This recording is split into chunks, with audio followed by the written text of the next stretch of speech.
Très bonjour à tout le monde. Alors, on passe maintenant à parler un peu de la préparation pour la COP 15 de la CDV.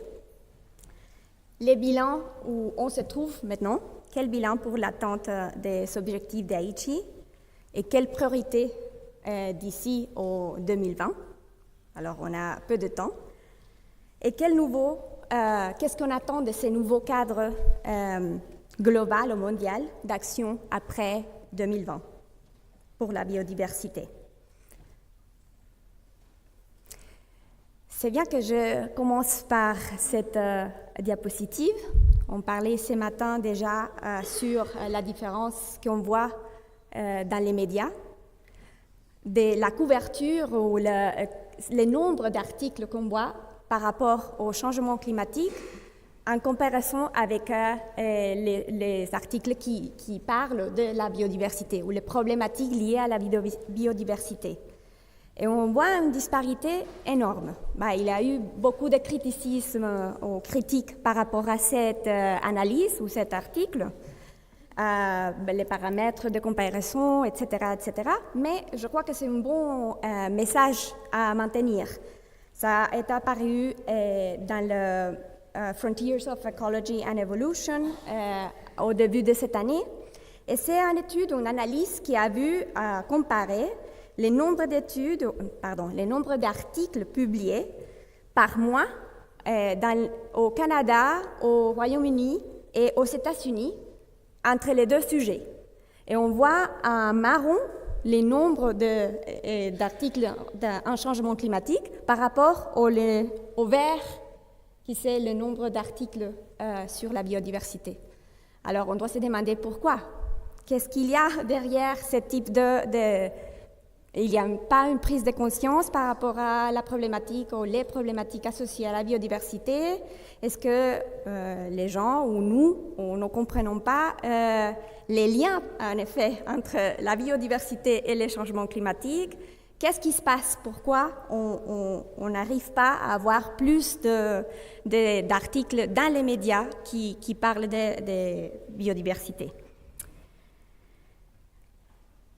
Alors, si on passe aux objectifs d'Aichi, et ce n'est pas pour continuer avec les mauvaises nouvelles, mais on voit en 2018 qu'on n'a pas beaucoup avancé par rapport à ces objectifs qu'on s'est mis ou on a proposé lors de la COP de Nagoya dans l'année 2010.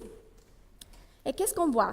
On voit qu'il y a certains progrès, mais il y a un manque d'un vrai progrès en voie d'accomplir ce plan stratégique et les objectifs d'Aichi. Il y a toutefois certains éléments de quelques objectifs d'Aichi qui ont avancé, et principalement on parle de l'objectif 11 des aires protégées. Mais là, on parle de la couverture des aires protégées. Certains pays ont dit, on a déjà passé les 17% des aires protégées terrestres et on est près du 10% marin. D'autres ont dit, on est loin de ça, mais on y est.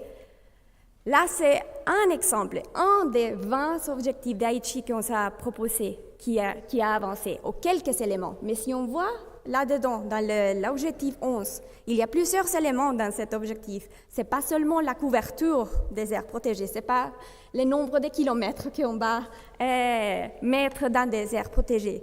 C'est aussi comment on gère ces aires protégées. Et comment est-ce qu'on a un lien avec la production? Est-ce qu'on limite l'entrée des gens? Qu'est-ce qu'on fait avec les paysans qui sont en limite avec ces aires protégées? Il y a tout un tas de questions qu'on n'est pas en train de répondre là-dedans. Et pour moi, il y a une chose qui fait peur, c'est que si on voit les conclusions qui sont présentées ou qui étaient présentées lors de la publication de perspectives mondiales de la biodiversité et biologique, ou la diversité biologique, pardon, la quatrième, c'était en 2014. Et ce qu'on voit maintenant en préparation des réunions qui vont se passer dans un mois à Montréal de la Convention, les papiers nous disent exactement les mêmes messages. Et on est à 2018, 2 ans avant l'échéance de cette plan stratégique. Et on est en train de dire les mêmes messages sont là. Alors c'est vraiment une cause d'alarme. Alors, qu'est-ce qu'on voit si on va un peu plus en détail? La plupart de ces stratégies et plans d'action nationaux pour la biodiversité, élaborés ou révisés depuis 2010, contiennent des objectifs qui sont liés aux objectifs globaux, au mondial d'Aichi. Mais seulement une minorité des parties ont fixé des objectifs qui sont au même niveau, disons, d'ambition que ces objectifs globaux.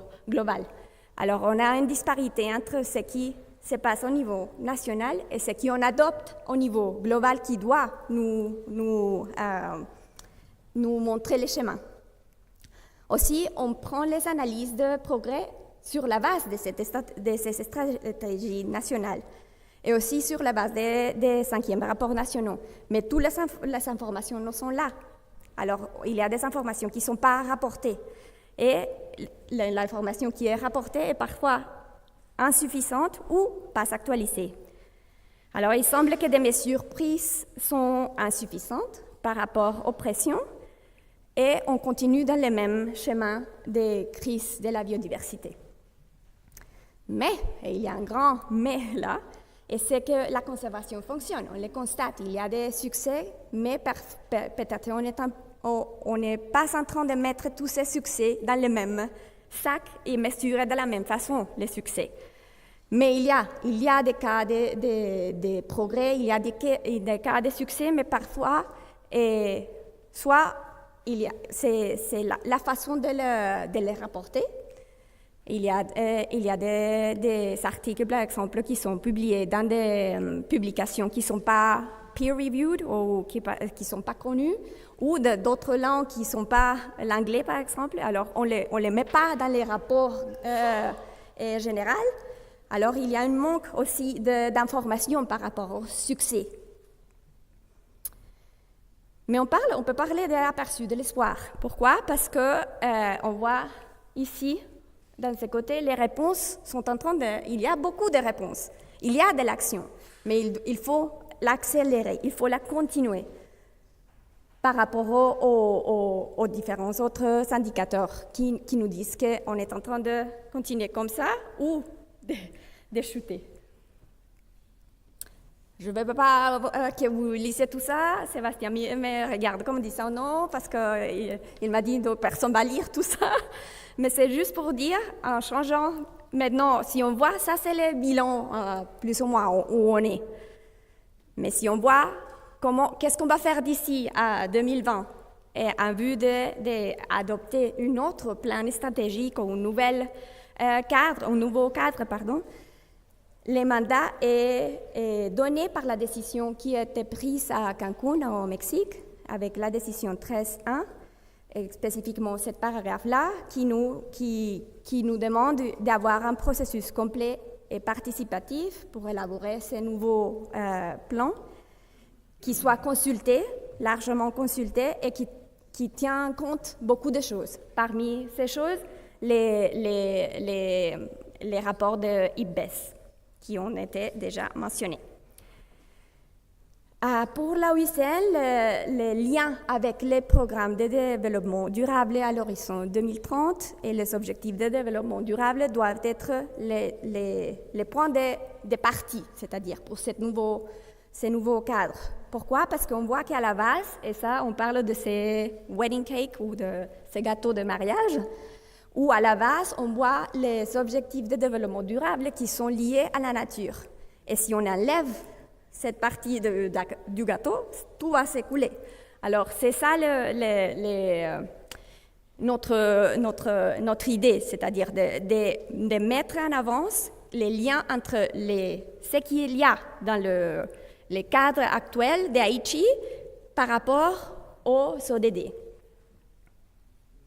Il faut aussi reconnaître qu'il y a des lacunes dans le cadre actuel. Je ne vais pas aller sur toute la liste, mais et ça ne veut pas dire, comme j'ai mis en bas, que ces lacunes se traduisent dans des nouveaux objectifs. Non, il ne faut pas penser à maintenant un plan stratégique et à 35 ou quoi objectifs si on n'est pas capable à ce moment de nous impliquer vraiment pour avoir ces 20 objectifs atteints. Comment est-ce qu'on va arriver à plusieurs? Il faut se demander ça aussi. Mais il y a des lacunes qu'on doit reconnaître. Pour nous, à l'UICN, il y a des éléments clés pour ce cadre global de la biodiversité après 2020. Et d'abord, on doit commencer par penser aux objectifs qui soient scientifiques, les fameux Science-Based Targets. On doit penser à une vision pour 2050 qui soit non seulement applicable, mais aussi communicable. On parlait ce matin sur la communication. Pourquoi on n'est pas capable de communiquer les messages de biodiversité au-delà de notre communauté, mais qu'il soit un appel à l'action. Aussi, une mission pour 2030 qui soit ambitieuse, mais aussi, de nouveau, basée sur des données scientifiques. Est-ce qu'on peut penser à un seul objectif scientifique global, d'où on propose d'autres objectifs ou sub-objectifs? Et aussi des consultations sont importantes si on va aller vers un cadre ou un global, vraiment global pour la biodiversité. Il ne faut pas être seulement discuté et négocié au sein de la CDB. C'est clair qu'on doit aller au-delà de ça.